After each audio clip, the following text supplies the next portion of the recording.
Hi, Elif. My name is Ellen, and I'll be correcting this essay set for you today. Let's take a look at what you've written here. This is the life expectancy of men and women in Scotland, the UK, and Wales. Let's see what you wrote. The bar chart shows life expectancy of British people in 2006 at birth and at the age of 65. Life expectancy changes according to gender is noted as well. Okay.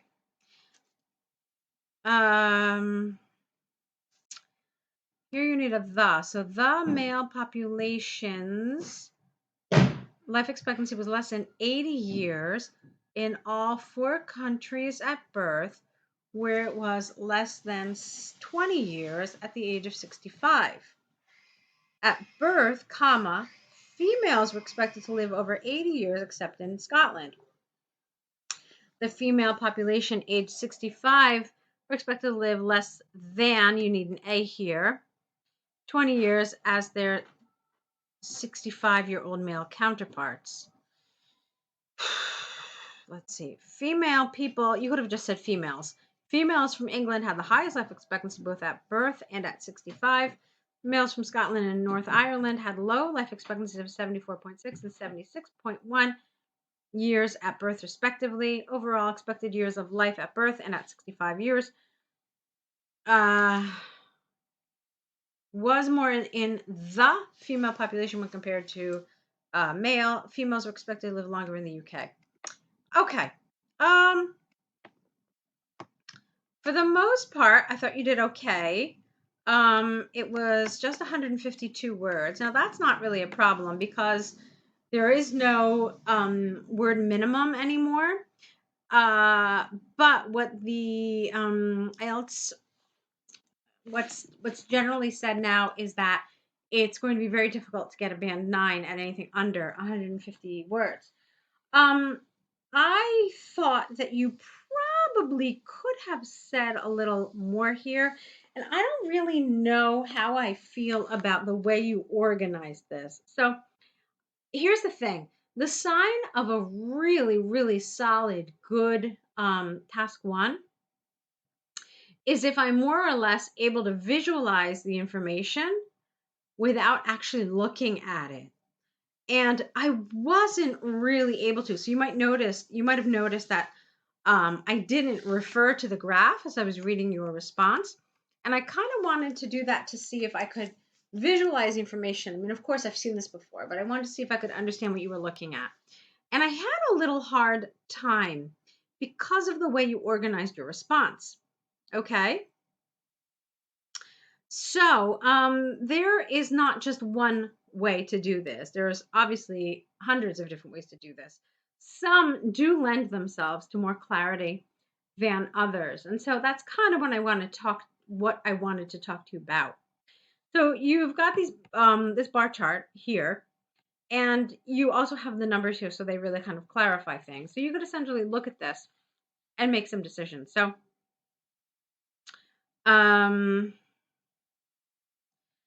So yeah, that's true. I mean, that's certainly something I would have said in my overview. I also would have said that generally both at birth and at 65, women live longer than men.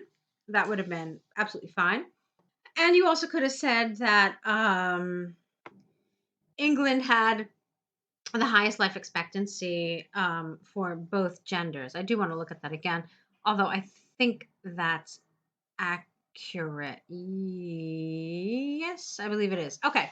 So then you have to go to your detailed paragraphs. You really do have a lot of information to work with here. You've got just 8 pieces here and then another 8. So you've got 16 pieces of information total. So what you may want to consider doing is using a range to describe this. So again, you would start with the females here, and it's the red, right? Let's see. So you would probably want to say something like the average life expectancy at birth of females in the 4 countries ranged between 79.6 in Scotland and 81.5 in England, which is just 2 years more. Okay, so you could say something like that because it's really a small range that we're talking about here, isn't it? And then you could say, in contrast, For men, the lowest figure was found in Scotland at 74.6, and the highest again in England at 77.2. And then what you could do is you could say that clearly there was a 4-year difference in the lifespan between the two genders in England. So you could say something like that if you wanted. And then you could say at at 65, and if you think about it, really, there is a difference here because all of a sudden, I mean, do the math here. It looks like women are expected to live longer. So if you've reached age 65, you can expect essentially to live to 82. And so that's kind of exciting. So you could say that life expectancy is then adjusted at age 65. Yet here, let's see, uh, women were expected to live an additional 18.6 years, thereby reaching 83.6 in Scotland, which was approximately 4 years longer than the life expectancy at birth for that same group.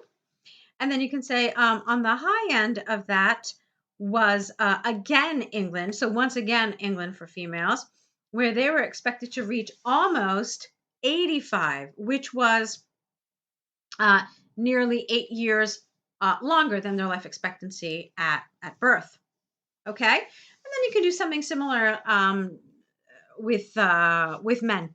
An important thing here is because it might feel like you're talking about the same two countries over and over. You would want at some point to mention the other two. So if you haven't mentioned Wales or North Ireland, you absolutely need to. But like I said, this is just one way to do this. I'm sure there are many others, but it will help you kind of organize this in a way that I think makes it easier to kind of imagine. All right, your grammar was good. That's one thing I want to talk about. The vocabulary was fine, no real problems. So really what I wanted to see a little better from you was maybe just a better selection of how to organize your data. Okay, let's take a look at the international marketing essay now. Discuss both views. Okay. So, globalization caused an increase in trade between different countries all over the world, exchanging various marketing products internationally has significant effects on the interacted countries' lifestyles and culture. Whether this effect is positive or negative is debatable. Okay. There are a couple of things that I want to talk to you about here. The first thing is that you're supposed to more or less rephrase the topic. And I don't really feel like you did that. You talked about globalization. You talked about exchanging marketing products. So these two statements here are not related to international marketing. International marketing is something different. If you're not really sure about what it is, definitely look it up, see what it means when we talk about international marketing. So what you've actually written here is not a clear restatement of the topic. It's semi-related, but definitely not what we're supposed to be talking about. Then you've done something else. You've kind of left this up in the air. We don't know your position. You're telling us whether it's a positive or negative is debatable. But the question actually asks you very clearly to give your opinion. So this is not enough. At least it's not enough if you're aiming to get a band 7 in task achievement. In order to do that, one of the things you need to do is to make sure that your position is clear throughout your response, throughout meaning from the beginning to the end. And so one of the ways you can do that is by stating your position in your introduction. It's seriously one of the easiest, clearest ways to do that. And so that's something I would like to see here. So my first concern, though, is that this might not be on topic. That's the sense that your introduction gives me, that you haven't really fully understood what is meant by international marketing. And so, of course, that's going to affect your task achievement score. All right, but let's see what you did with it in your body paragraphs. First of all, it is an unavoidable fact that global brand chain restaurants, bistros, and shops have already invaded many major cities. As a result, the world turned into a cluster of similar metropoles with unique consuming habits. people all over the world started to live exactly the same lives without knowing each other. The main characteristics of nations began to erode. International marketing progressively conquered the continents, making it monotonous. All right, I think you mean monotonous, but it's spelled wrong. Okay, so I think that this is the paragraph where you want to be talking about how international marketing is invasive and intrusive. You didn't really totally do this. First of all, I think you did not mean the word unique. I think you meant similar consuming habits. You told us that they live exactly the same lives and they make things monotonous. But where is this idea of number one, international marketing? Because what you're really talking about here is globalization and not international marketing. Okay. Um, and you're not really telling us how this is invasive. I mean, okay, great. There's some monotony. That's fine. But how is this invasive? How is it intrusive? How do these countries that are the recipients of this international marketing, how do they feel invaded upon? So you didn't really cover that.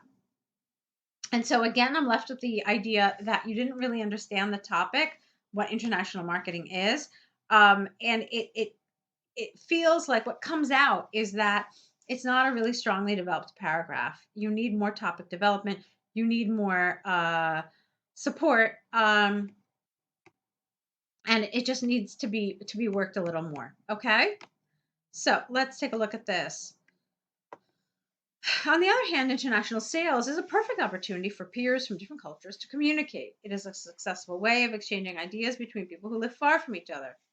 Education is not only achieved by schools, it can also be provided economically. For example, with the help of supermarkets selling international brands, cultural habits are transferred. Economical affairs between countries create an expansion in business. Careful with your spelling. Profit and profit of the companies increases. Okay. We try to avoid but in the beginning of the sentence. You could have said yet.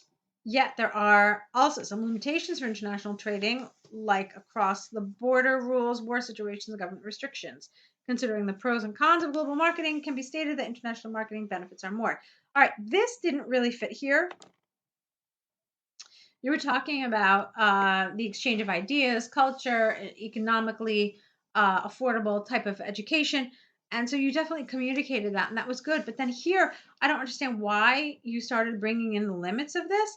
This wasn't really relevant to this argument. And so it would have been a much stronger paragraph if you had just focused on these ideas here, how ideas, how language, how culture is transferred through international marketing. So just focus on that one central idea because here you kind of switched and it wasn't particularly effective. So, in conclusion, marketing internationally improves a country not only economically but also culturally as a global customer satisfaction is provided. You don't need the here. It should just be as global customer satisfaction is provided. Negative aspects of the strategy can be ignored. Okay.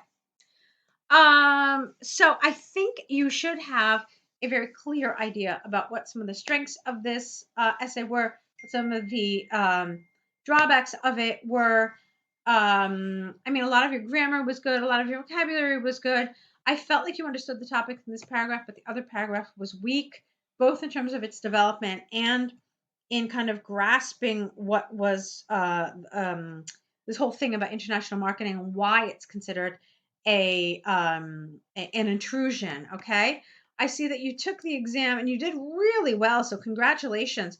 But you have that one kind of pesky 6.5, and you want to, yeah, you and so many other students that I meet want to apply to the GMC. So I totally understand. So I think this is workable, Elif. I think that with some guidance and with some work on your part, you can overcome some of the weaknesses that we saw in this set. You're definitely on the right track. We just need to pull everything together. So take a look and see which of the packages works for you best. If you enjoyed this feedback and if you would like to continue working with us, I'm very confident that we can help you get to that 7. It's not a huge leap. I think we can do it with a little bit of diligence and a little feedback and a little work. Okay. So hopefully we'll continue to work together. I want to wish you, regardless of what you decide to do, tons and tons of luck.